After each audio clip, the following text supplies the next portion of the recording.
আসসালামু আলাইকুম, স্বাগত জানাচ্ছি চ্যানেল আই সংবাদে। এখনকার সংবাদ আয়োজন নিয়ে আপনাদের সাথে আছি মেহরুন্নেসা তাহমিনা। বিস্তারিত সংবাদের শুরুতে জানিয়ে দিচ্ছি ফ্রেশ আটা, ময়দা, সুজি। সংবাদ শিরোনামগুলো। বাংলাদেশের নির্বাচনে যুক্তরাষ্ট্র কারো পক্ষ নিচ্ছে না বলে মার্কিন রাষ্ট্রদূতের মন্তব্য। ভোটে যারাই ক্ষমতায় আসুক একসাথে কাজ করার ঘোষণা। উত্তরের ৩ জেলায় তারেক রহমানের নির্বাচনী জনসভা বৃহস্পতিবার। বিএনপি চেয়ারম্যানকে বরণে রাজশাহী, নওগাঁ, বগুড়ায় প্রস্তুতি।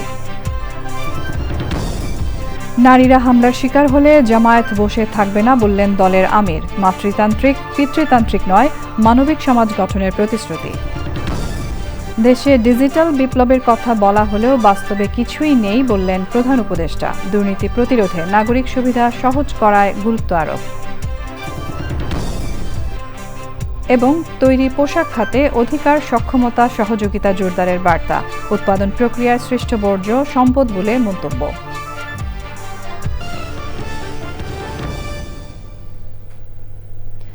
এছাড়াও নিটোল টাটা বিশেষ সংবাদে যা থাকছে।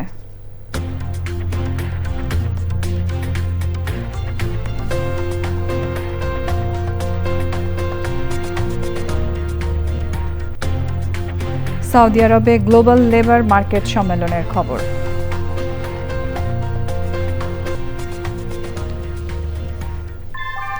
ভূমিকম্প সহনীয় মোস্ট ডিউরেবল দেশের প্রথম থার্মেক্স রড সালাম স্টিল। সালাম স্টিল বোঝে ডিউরেবিলিটি। সালাম স্টিল, মোস্ট ডিউরেবল স্টিল।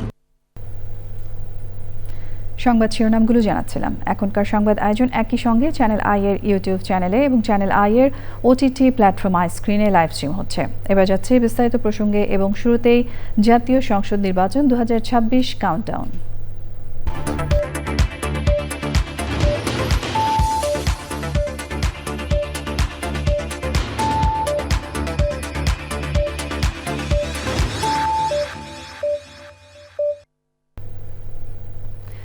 ত্রয়োদশ জাতীয় সংসদ নির্বাচনে যুক্তরাষ্ট্র কারো পক্ষ নিচ্ছে না, তারা জনগণের পক্ষে বলে মন্তব্য করেছেন বাংলাদেশে নিযুক্ত যুক্তরাষ্ট্রের রাষ্ট্রদূত ব্রেন্ট ক্রিস্টেনসন।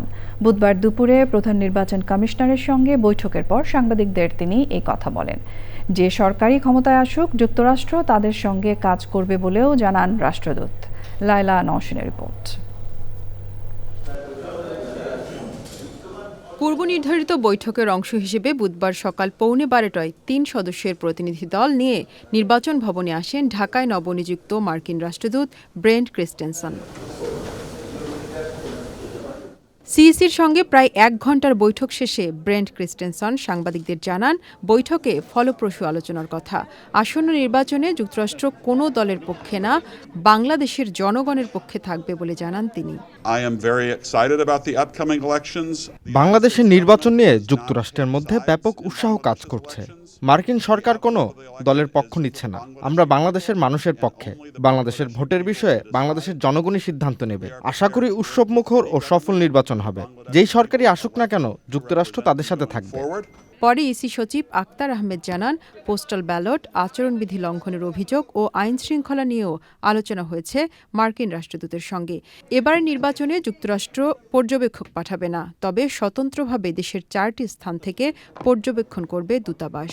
ওনারা ওখান থেকে আপনার কোনো পর্যবেক্ষক দল আসবে না, তবে ইন্ডিপেন্ডেন্ট একটা দল আসবেন যেটা মার্কিন যুক্তরাষ্ট্র থেকে এবং আপনার দূতাবাস থেকে, মার্কিন দূতাবাস থেকে ওনারা ঢাকা, সিলেট, চট্টগ্রাম এবং খুলনায় ওনাদের মতন পর্যবেক্ষণে যাবেন।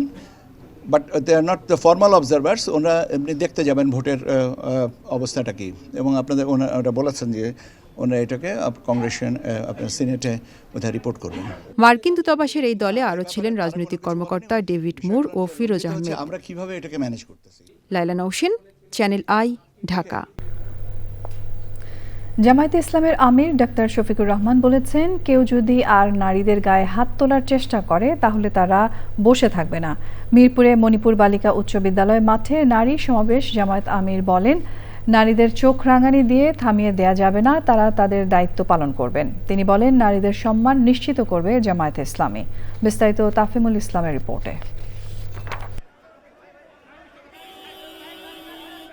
ত্রয়োদশ জাতীয় সংসদ নির্বাচনের প্রচারের সপ্তম দিন ঢাকার 15 আসনে পথসভা, গণসংযোগ, পদযাত্রা ও নারী সমাবেশ সহ বিভিন্ন অনুষ্ঠানে দাঁড়িপাল্লায় ভোট চেয়েছেন জামায়াতে ইসলামীর আমির। সকালে উত্তর কাফরুল এলাকায় গণসংযোগ করেন জামায়াতের আমির। এ সময় নানা বয়সী মানুষের কাছে গণভোটে হাঁ ও দলীয় প্রতীক দাঁড়িপাল্লায় ভোট চান তিনি। বিকেলে নারী সমাবেশে যোগ দেন জামায়াতের আমির। মিরপুর 2-এর মুনিপুর বালিকা উচ্চ বিদ্যালয় মাঠ ছিল নারীদের ব্যাপক উপস্থিতি। বিভিন্ন জায়গায় নারীদের উপর হামলার প্রতিবাদ জানান জামাতের নারী কর্মীরা। মানুষের অভিশাপের পাত্র হয়ে যাচ্ছেন, আপনারা মানুষের অভিশাপ থেকে নিজেকে রক্ষা করুন। এবং আমি আমার বিরোধী দলের ভাইদেরকে বলবো যে আপনারা যদি মা বোন ঘরে থাকে, যদি নিজের স্ত্রী থাকে, নিজের সন্তান থাকে, মেয়ে সন্তান থাকে, তাহলে তাদের কথা একটু চিন্তা করুন। দেশের জন্য, জাতির জন্য, উম্মার জন্য মহান রাব্বুল আলামিন আমাদের সবাইকে আমাদের প্রত্যাশিত কাঙ্ক্ষিত দায়িত্ব পালন করার তৌফিক দান করুন। প্রধান অতিথির বক্তব্যে জামায়াতের আমির ডাক্তার শফিকুর রহমান বলেন, ক্ষমতায় গেলে 11 দলীয় জোট নারীদের কর্মঘণ্টা কমিয়ে দেওয়ার পাশাপাশি নানান প্রতিশ্রুতি দেন। আমরা তোমাদের হাতে কোনো বেকার ভাতা তুলে দেব না। আমরা তোমাদের 2টা স্কিল উপহার দেব। একটা হচ্ছে লিঙ্গুইস্টিক স্কিল, ভাষার দক্ষতা, ইংলিশ আরবি অবভিয়াসলি, যার জন্য যেটা প্রযোজ্য। বাংলা তো আমার আছেই। আর দ্বিতীয়টা হচ্ছে হাতকে দক্ষ মানুষ হিসাবে আমরা গড়ে দেব তোমাদের হাতকে। সেই প্রফেশনাল এডুকেশন আমরা দেব ইনশাআল্লাহ। নির্বাচনী প্রচারে বিভিন্ন জায়গায় নারীদের উপর হামলার প্রতিবাদ জানিয়ে জামায়াতে ইসলামীর আমির বলেন, মায়েদের উপর হাত দেওয়া হলে বসে থাকবে না জামায়াতে ইসলামী। যারা মায়ের গায়ে হাত বাড়িয়েছেন, অপমান করেছেন, তোমরা ক্ষমা চাও, তওবা করো, আল্লাহ তোমাদেরকে মাফ করে দেবেন। কিন্তু পরিষ্কার বলে দিচ্ছি, আমাদের জীবনের চাইতে আমাদের মায়েদের ইজ্জতের মূল্য আমাদের কাছে অনেক বেশি। আর যদি কেউ হাত বাড়ানোর চেষ্টা করে, ইনশাআল্লাহ আমরা গালে হাত দিয়ে বসে থাকবো না। মায়ের সন্তানের আমরা গর্জে উঠব, যে কোনো মূল্যে আমাদের মায়ের মর্যাদা আমরা ইনশাআল্লাহ রক্ষা করব। অপশন 2টা, একটা হচ্ছে নিজে পরিবর্তন হয়ে গিয়ে ভালো হয়ে যাওয়া, অন্যকে মাকে সম্মান করা, আর না হলে পরবর্তী পরিস্থিতির জন্য সমস্ত দায় নিতে প্রস্তুত থাকা। কোনো মাতৃতান্ত্রিক বা পিতৃতান্ত্রিক সমাজ চায় না জামায়াতে ইসলামী জানিয়ে ডাক্তার শফিকুর রহমান বলেন, তার দল মানবিক সমাজ প্রতিষ্ঠা করতে চায়। তাফিমুল ইসলাম, চ্যানেল আই, ঢাকা। বৃহস্পতিবার উত্তরবঙ্গের রাজশাহী, নওগাঁ ও বগুড়ায় নির্বাচনী জনসভায় বক্তব্য রাখবেন বিএনপি চেয়ারম্যান তারেক রহমান। দলের শীর্ষ নেতার সফর উপলক্ষে জেলাগুলোতে নেতাকর্মীদের মধ্যে সৃষ্টি হয়েছে ব্যাপক উৎসাহ উদ্দীপনা। নির্বাচনী জনসভার মাঠগুলোতে চলছে জনসভার সার্বিক প্রস্তুতি। এর আগে দুপুরে রাজশাহী পৌঁছে শাহ মাকদুম রহমতুল্লাহি আলাইহির মাজার জিয়ারত করবেন বিএনপি চেয়ারম্যান। প্রতিনিধিদের পাঠানো তথ্য ভিডিও চিত্রে আল মুকসিদের রিপোর্ট। বিএনপির চেয়ারম্যান তারেক রহমানকে বরণ করে নিতে প্রস্তুত রাজশাহী, নওগাঁ ও বগুড়ার বিএনপির নেতাকর্মীরা। দীর্ঘদিন পর নির্বাচনী জনসভায় যোগ দেবেন তিনি। দলীয় প্রধানের সফরকে ঘিরে বিএনপির নেতাকর্মীদের মধ্যে দেখা দিয়েছে নতুন উৎসাহ উদ্দীপনা। আমাদের চেয়ারপারসন তারেক রহমান নওগাঁতে তার জন্য ইচ্ছা পোষণ করেছেন, এই কারণেই আমরা সবাই এখানে সময় দিচ্ছি। ও মনের যে প্রফুল্লতা, ঈদের মতন একটা আনন্দ আমাদের ভিতরে বিরাজ করতে। উত্তরবঙ্গের একদম শেষের জেলা, এই জেলার মানুষ আমরা আমাদের প্রিয় নেতাকে আমরা কাছে পাবো, আমাদের বাড়িতে পাবো, আমাদের এলাকায় পাবো। এতে করে আমরা অনেক আনন্দিত এবং উল্লাসিত। তারেক রহমানের আগমনকে ঘিরে রাজশাহী বিভাগ জুড়ে উৎসবমুখর পরিবেশ ও ব্যাপক উদ্দীপনা বিরাজ করছে। জনসভার ময়দান ও আশপাশের এলাকায় ব্যানার ফেস্টুনে সাজিয়েছে বিএনপির ও এর সব সংগঠন।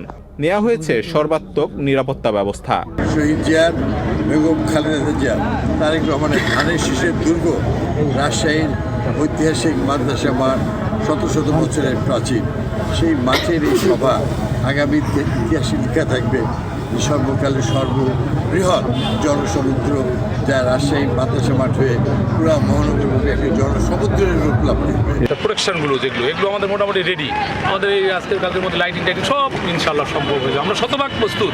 আমাদের নেতার আগমন উপলক্ষে সব রকম প্রস্তুতি আমাদের সম্পূর্ণ ইতিমধ্যে হয়েছে ইনশাআল্লাহ। তারেক রহমান বৃহস্পতিবার দুপুরে শাহ মুকদম রহমাতুল্লাহ আলাইহের মাজার জিয়ারত করে উত্তরবঙ্গের নির্বাচনী সফর শুরু করবেন। এরপর তারেক রহমান রাজশাহী, নওগাঁ ও বগুড়ার নির্বাচনী সভায় বক্তব্য রাখবেন। আল মুকসিদ, চ্যানেল আই। বিএনপিকে জড়িয়ে দুর্নীতিতে বিশ্ব চ্যাম্পিয়ন বলা পতিত ফ্যাসিস্টদের ভাষা বলে মন্তব্য করেছেন বিএনপির নির্বাচন পরিচালনা কমিটির মুখপাত্র মাহদি আমিন। তিনি অভিযোগ করেন একটি নির্দিষ্ট দলের নেতারা পরিকল্পিত ষড়যন্ত্রের অংশ হিসেবে এই অপপ্রচারের বয়ান শুরু করেছেন। বুধবার গুলশানে বিএনপির নির্বাচন পরিচালনা কমিটির বৈঠক শেষে ব্রিফিংয়ে তিনি এসব কথা বলেন। মাহদি আমিন বলেন, 2001 থেকে 2006 মেয়াদে বিএনপি সরকারের সময় ওই নির্দিষ্ট রাজনৈতিক দলেরও 2 সদস্য সরকারে ছিলেন।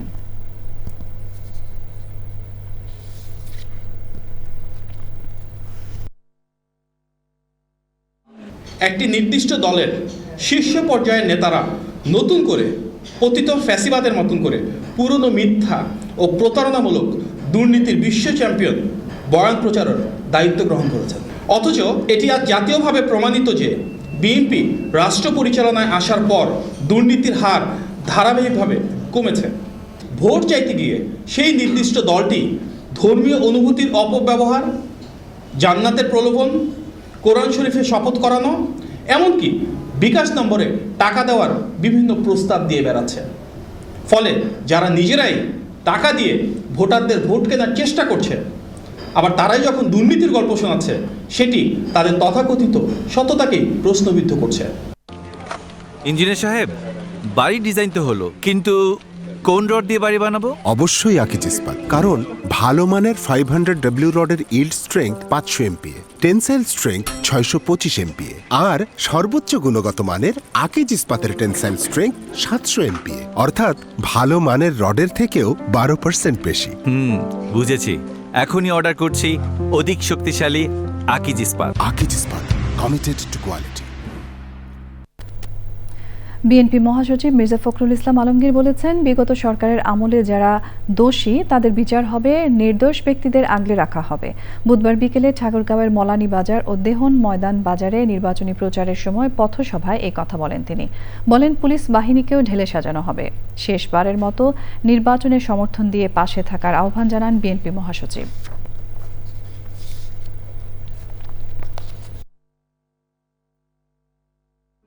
আমরা পরিষ্কার বলছি আমার হিন্দু ভাইদেরকে, যে আপনারা কোনো চিন্তা করবেন না, আমরা আছি আপনাদের সঙ্গে। যারা অন্যায় করছে তাদেরই শুধু শাস্তি হবে, যারা অন্যায় করেনি সাধারণ মানুষ, তাদেরকে আমরা আমাদের বুকের মধ্যে রেখে আসবো। এমনিতে আপনার আইন শৃঙ্খলা পরিস্থিতি আমার মনে হয় যে আগের থেকে একটু ভালো হয়েছে, তাই না? তো একটা সময় আসছে যে এখন আমরা একটু শান্তিতে রাতের বেলা ঘুমাতে পারছি। দেশে শান্তি শৃঙ্খলা রাখার জন্য আমরা পুলিশ ডিপার্টমেন্টকে আরো ভালো করার চেষ্টা করব। ত্রয়োদশ জাতীয় সংসদ নির্বাচন ও গণভোট নিয়ে পটুয়াখালীর আইনশৃঙ্খলা পরিস্থিতি মূল্যায়ন এবং in aid to the civil পাওয়ার এর আওতায় মোতায়েনরত সেনা সদস্যদের পরিদর্শন ও মতবিনিময় সভা করেছেন সেনাপ্রধান জেনারেল ওয়াকারুজ্জামান। সেই সময় সেনা সদস্যদের কার্যক্রম পর্যবেক্ষণ ও দিক নির্দেশনা এবং প্রশাসনের সাথে মতবিনিময় করেন তিনি। পটুয়াখালীতে ঊর্ধ্বতন সামরিক, বিভাগীয় ও জেলা প্রশাসন এবং আইনশৃঙ্খলা বাহিনীর কর্মকর্তাদের সঙ্গে মতবিনিময়ের সময় নির্বাচনকে শান্তিপূর্ণ, নিরপেক্ষ এবং সুষ্ঠুভাবে সম্পন্ন করতে আন্তঃপ্রাতিষ্ঠানিক সমন্বয় এবং নিরাপত্তা ব্যবস্থাপনা নিয়ে আলোচনা হয়। পেশাদারিত্ব, নিরাপত্তা, শৃঙ্খলা, ধৈর্য ও নাগরিক বান্ধব আচরণের মাধ্যমে দায়িত্ব পালনের উপর বিশেষ গুরুত্ব আরোপ করেন সেনাপ্রধান। সে সময় ছিলেন general officer commanding army training and doctrine command GOC 7 পদাতিক ডিভিশন ও এরিয়া কমান্ডার, বরিশাল এরিয়া ও সেনা সদর ও বরিশাল এরিয়ার ঊর্ধ্বতন সামরিক ও বেসামরিক কর্মকর্তা। এবারে অন্যান্য সংবাদ। বাংলাদেশে ডিজিটাল বিপ্লবের কথা বলা হলেও বাস্তবে কিছুই নেই, এমন মন্তব্য করে প্রধান উপদেষ্টা অধ্যাপক ডক্টর মোহাম্মদ ইউনূস বলেছেন, সব সুবিধা মন্ত্রণালয়ের মধ্যে, অথচ এগুলো সাধারণ নাগরিকদের কাছে যাওয়ার কথা ছিল।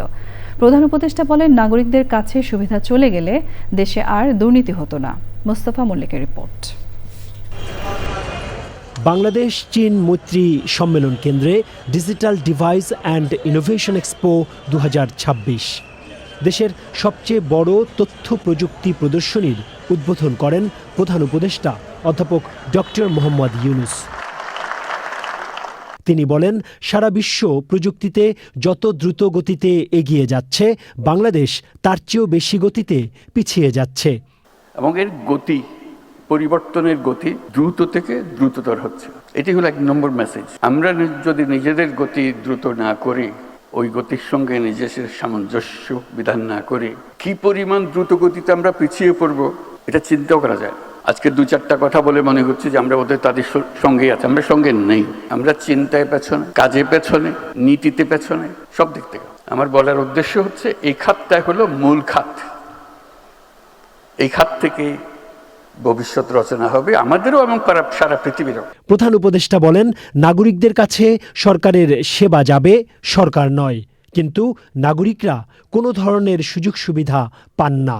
সরকারের পক্ষ থেকেও বলা হচ্ছে আমরা সবকিছু ডিজিটালাইজ করে দেবো, নাগরিক যে কোনো জিনিস তার কম্পিউটার থেকে পেয়ে যাবে। এটা কথা, বাস্তবে দেখি না। সকল সচিবের সঙ্গে আলাপ করেছে, কেন হচ্ছে না? এই যে হচ্ছে, এই যে আমরা করেছি, আমরা এখানে একটা করেছি। এবং বেশিরভাগ হলো মন্ত্রণালয়ের ভেতরে, তার ডিপার্টমেন্টের ভেতরে। আমি ডিপার্টমেন্টের ভেতরে না, এটা মানুষের কাছে যেতে হবে। ডিপার্টমেন্টের ভেতরে হলে তো আগের মতো রয়ে গেল, শুধু মাঝখানে একটা কম্পিউটার দেখাইলাম। সরকারকে সে দেখবেই না। সরকার মানুষের কাছে, সরকার কেন গিয়ে বসে থাকবে? সরকারের সার্ভিস যাবে, সরকার যাবে না। সরকারের প্রযুক্তি যাবে, সরকার যাবে না। সবার জন্য চাকরি এর সমালোচনা করে প্রধান উপদেষ্টা বলেন, চাকরি হচ্ছে দাস প্রথার আরেকটি রূপ। চাকরি থেকে বের হয়ে সবাইকে উদ্যোক্তা হওয়ার আহ্বান জানান প্রধান উপদেষ্টা। Mostafa Mallik, channel I, Dhaka. বাংলাদেশের পোশাক শিল্পের বর্জ্য বা ঝুট এখন আর বর্জ্য নয়, বরং এটি একটি সম্পদ। রাজধানীতে জাতীয় পরামর্শ কর্মশালায় উঠে আসে RMG খাতের অধিকার, সক্ষমতা এবং সহযোগিতা জোরদারের বার্তা। বর্তমান বৈশ্বিক বাস্তবতায় যথাযথ প্রক্রিয়ায় এই খাতকে প্রাতিষ্ঠানিক রূপ দেয়া গেলে অর্থনীতিতে কার্যকর গতি আসবে বলে মনে করেন প্রকৃতিবন্ধু বীর মুক্তিযোদ্ধা মুকিত মজুমদার বাবু। বিস্তারিত মোশাহেদ রনির রিপোর্টে। বাংলাদেশের অর্থনীতির প্রধান চালিকা শক্তি তৈরি পোশাক শিল্প বা RMG খাত। এই শিল্পের প্রসারের সাথে সাথে এর উচ্ছিষ্ট বা বর্জ্য, যা স্থানীয়ভাবে ঝুট নামে পরিচিত, একটি বিশাল অর্থনৈতিক সম্ভাবনার দ্বার উন্মোচন করেছে। একসময়ের আবর্জনা বর্তমান প্রেক্ষাপটে দেশের জন্য যেমন একটি সমান্তরাল অর্থনীতি, তেমনি বৈশ্বিক বাস্তবতায় তা বৃত্তাকার অর্থনীতির অন্যতম প্রধান কাঁচামাল হয়ে দাঁড়িয়েছে। রাজধানীর একটি রেস্তোরাঁয় আয়োজিত জাতীয় পরামর্শ কর্মশালায় উঠে আসে এই খাতের ইতিবৃত্ত। এই খাতকে প্রাতিষ্ঠানিক রূপ দেওয়ার পাশাপাশি শ্রমিকদের জন্য নিরাপদ কর্মপরিবেশ নিশ্চিত করা গেলে তৈরি পোশাক শিল্পের পাশাপাশি এই খাত বাংলাদেশের দ্বিতীয় বৃহত্তম রপ্তানি আয়ের উৎস হওয়ার সক্ষমতা রাখে বলে মনে করেন বিশেষজ্ঞরা। এবং আজকের থেকে আমার মনে হয় যে আমরা একটা জার্নি শুরু করলাম, কালেকটিভ জার্নি, জুট সেক্টরকে ঘিরে সব স্টেক হোল্ডারদের।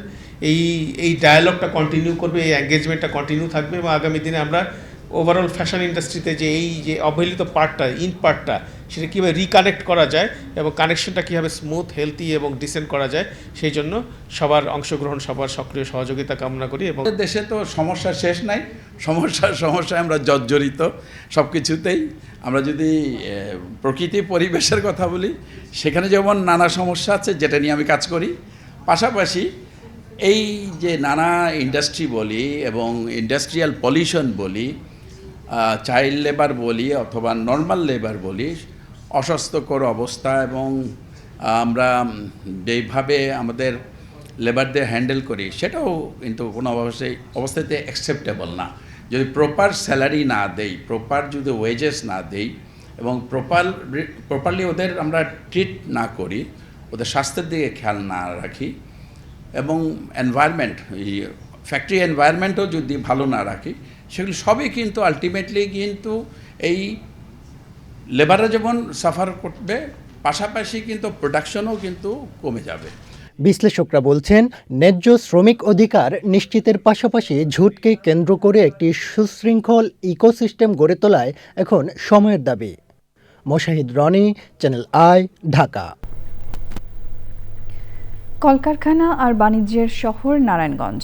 প্রতিদিন হাজারো মানুষের পদচারণায় আর শিল্পায়নের চাপে দিনে দিনে এখানকার পরিবেশ অনেকটাই হুমকির মুখে পড়ছে। তবে এই সংকটের মাঝেও আশা জাগাচ্ছেন ছাদ কৃষি উদ্যোক্তারা। বিস্তারিত জানাচ্ছেন শাইখ সিরাজ। নারায়ণগঞ্জ শহরের আজমেরি বাগ, এখানে সুউচ্চ ভবনের উপরে দাঁড়িয়েও লক্ষ্য করা যাচ্ছে সবুজ আস্তরণ।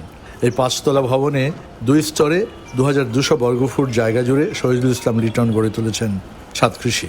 আমি স্যার চ্যানেল আইতে স্যার আপনার অনেক ভিডিও দেখে কৃষির বিভিন্ন খুঁটিনাটি বিষয় সম্পর্কে স্যার অবগত হয়েছে। বিশেষ করে ন্যাচারাল ফলগুলা খাওয়ার যে আপনি যে স্যার যে উৎসাহ দিচ্ছেন স্যার, এই উৎসাহগুলোর আমরা উৎসাহিত হয়ে স্যার এই কৃষি কাজগুলো করতেছি। নিচের স্তরে বিভিন্ন জাতের ফলের গাছ আর উপরের স্তরে লাউয়ের মাচা। ছাদেই লালন পালন করা হচ্ছে দেশি মুরগি, শীতেও ফলছে নানা জাতের আম। পাশে স্যার একটু তাকায় দেখেন স্যার, এই যে একটা কৃষি অনুপ্রাণিত হয়েছে, আমাকে দেখে দেখেই স্যার এসে শুরু করেছে। তারপরে স্যার এই যে আমাদের কাউসার ভাই, উনি নিজে এখানে করেছে। এই পাশে আমাদের আহসান আছে, আমাদের এক বন্ধু, সে 8 তলার উপর করেছে। মোটামুটি এলাকাটায় স্যার মোটামুটি সবাই ছাদ কৃষিটা করে। এখান থেকে যোগান হচ্ছে পরিবারের খাদ্যের কিছুটা অংশ, যা উপভোগ করেন পরিবারের সদস্যরাও। ভাই সাহেব করেন, আপনিও আসেন কি? হ্যাঁ, আমি আসি। আমি বেশিরভাগই ভিজিটর হিসেবে আসি, অথবা আসি দেখা যায় যে অক্সিজেন গ্রহণ করি। শীতের সময় আবার আম হয়েছে আমাদের।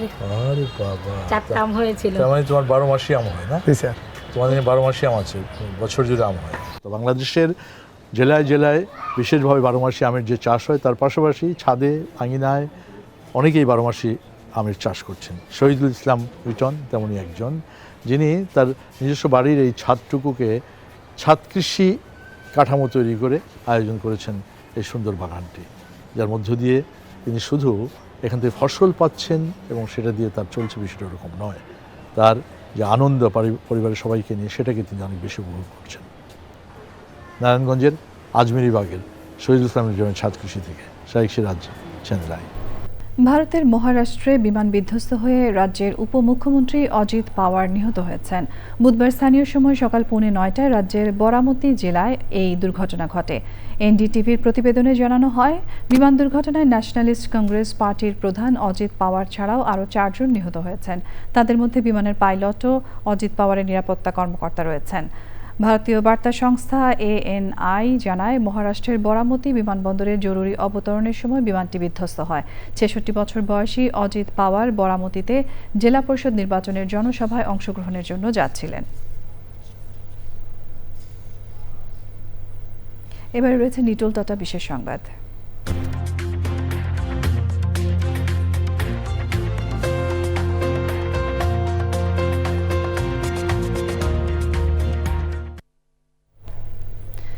আগামী দিনের শ্রমবাজারে AI ও রোবট প্রযুক্তির বৈশ্বিক চ্যালেঞ্জ মোকাবেলায় সৌদি আরবের রিয়াদে 2 দিনের তৃতীয় গ্লোবাল লেবার মার্কেট সম্মেলন হয়েছে। এতে বাংলাদেশ সহ বিভিন্ন দেশ থেকে 100-এরও বেশি প্রতিনিধি ও 10,000 কোম্পানির পলিসি মেকার অংশ নেন।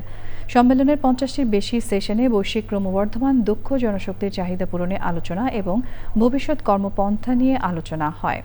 গ্লোবাল লেবার মার্কেট সম্মেলনে মন্ত্রী পর্যায়ের বৈঠকে প্রবাসী কল্যাণ ও বৈদেশিক কর্মসংস্থান মন্ত্রণালয়ের উপদেষ্টা ডক্টর আসিফ নজরুল বাংলাদেশের শ্রমবাজারের গুণগত পরিবর্তনের বিষয় অবহিত করেন।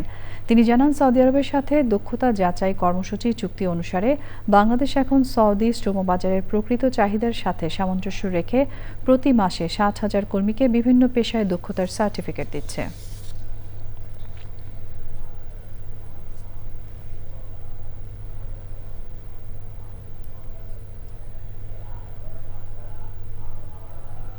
এবারে রয়েছে পূবালী ব্যাংক বাণিজ্য সংবাদ।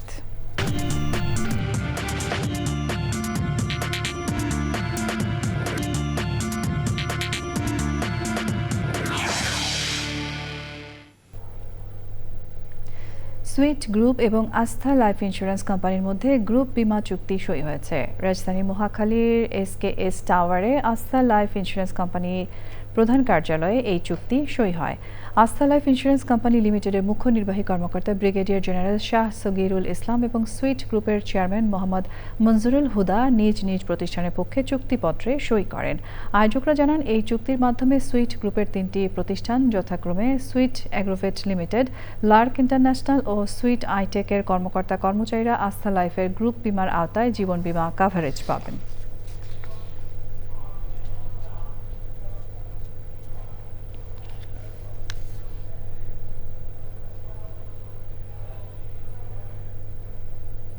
সংবাদের এ পর্যায়ে নিচ্ছে আরও একটা বিরতি এবং বিরতির পর খেলার খবরে যা থাকছে। নারীদের বাজারমুখী এবং অধিক উৎপাদনশীল খাতে পরিণত করতে এই পরিকল্পনা গ্রহণ করা হয়েছে। বুধবার ট্রান্সফর্মিং বাংলাদেশ এগ্রিকালচার আউটলুক 2050 বিষয়ক কর্মশালায় এই পরিকল্পনা উপস্থাপন করা হয়। কৃষি মন্ত্রণালয় এবং জাতিসংঘের খাদ্য ও কৃষি সংস্থা FAO যৌথভাবে এই কর্মশালার আয়োজন করে। কর্মশালার উদ্বোধনীতে কৃষি উপদেষ্টা বলেন, ধনীরা ঋণের সুদ মওকুফ পান, কিন্তু কৃষক প্রণোদনা পান না। লেভেলটা কমে গেছে। এটা কাদের জন্য হয়েছে? এটা কৃষক আর আমাদের বাংলাদেশের সায়েন্টিস্ট এন্ড এগ্রিকালচার। কৃষকদের যেন উন্নতি হয়, কৃষকদের উন্নতি না হলে দেশের উন্নতি হবে না। যদি প্রণোদনা দিতে যান তেমন সব বিভিন্ন ক্ষেত্রে আপনাদের বাধা আসবে, কিন্তু বড় লোকদের মাথায় যেসব প্রণোদনা দিতে যাবেন সেসব কোনো অসুবিধা।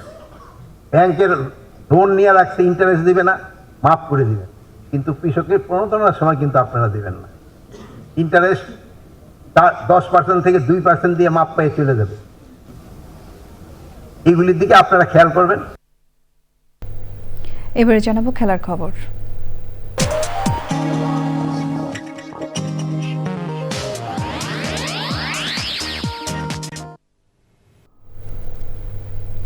নারী টি-20 বিশ্বকাপের বাছাইয়ে টানা 5 জয় বাংলাদেশের। সুপার 6-এর ম্যাচে থাইল্যান্ডকে 39 রানে হারিয়েছে টিম টাইগ্রেস। নেপালের মূল পানিতে আগে ব্যাট করতে নেমে 8 উইকেটে 165 রান করে বাংলাদেশ। 45 বলে 56 করেন ফেরদৌস, আর 59 রান আসে সোবহানা মোস্তারির ব্যাট থেকে। জবাবে 8 উইকেটে 165 রানে থামে থাই মেয়েদের ইনিংস। এই জয়ে 2026 টি-20 বিশ্বকাপ খেলার আরও কাছে পৌঁছে গেল বাংলাদেশ। বাছাইয়ে বাকি 2 ম্যাচের একটি জিতলে অথবা যে কোনো একটি ম্যাচ পরিত্যক্ত হলেও বাংলাদেশ টি-20 বিশ্বকাপের মূল পর্বে জায়গা নিশ্চিত করবে। অথবা চলমান নেদারল্যান্ডস ও যুক্তরাষ্ট্রের ম্যাচটিতে নেদারল্যান্ডস জিতলে আজই নিশ্চিত হবে জ্যোতিদের বিশ্বকাপের মূল পর্বে খেলা।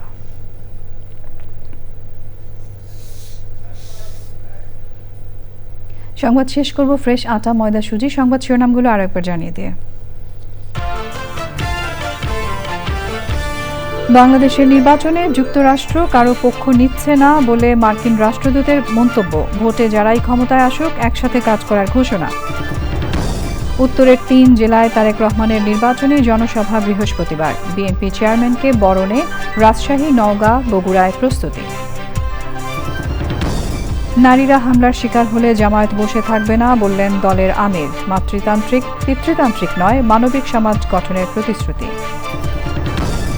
দেশে ডিজিটাল বিপ্লবের কথা বলা হলেও বাস্তবে কিছুই নেই বললেন প্রধান উপদেষ্টা। দুর্নীতি প্রতিরোধে নাগরিক সুবিধা সহজ করায় গুরুত্ব আরোপ। এবং তৈরি পোশাক খাতে অধিকার, সক্ষমতা, সহযোগিতা জোরদারের বার্তা। উৎপাদন প্রক্রিয়ায় সৃষ্ট বর্জ্য সম্পদ বলে মন্তব্য।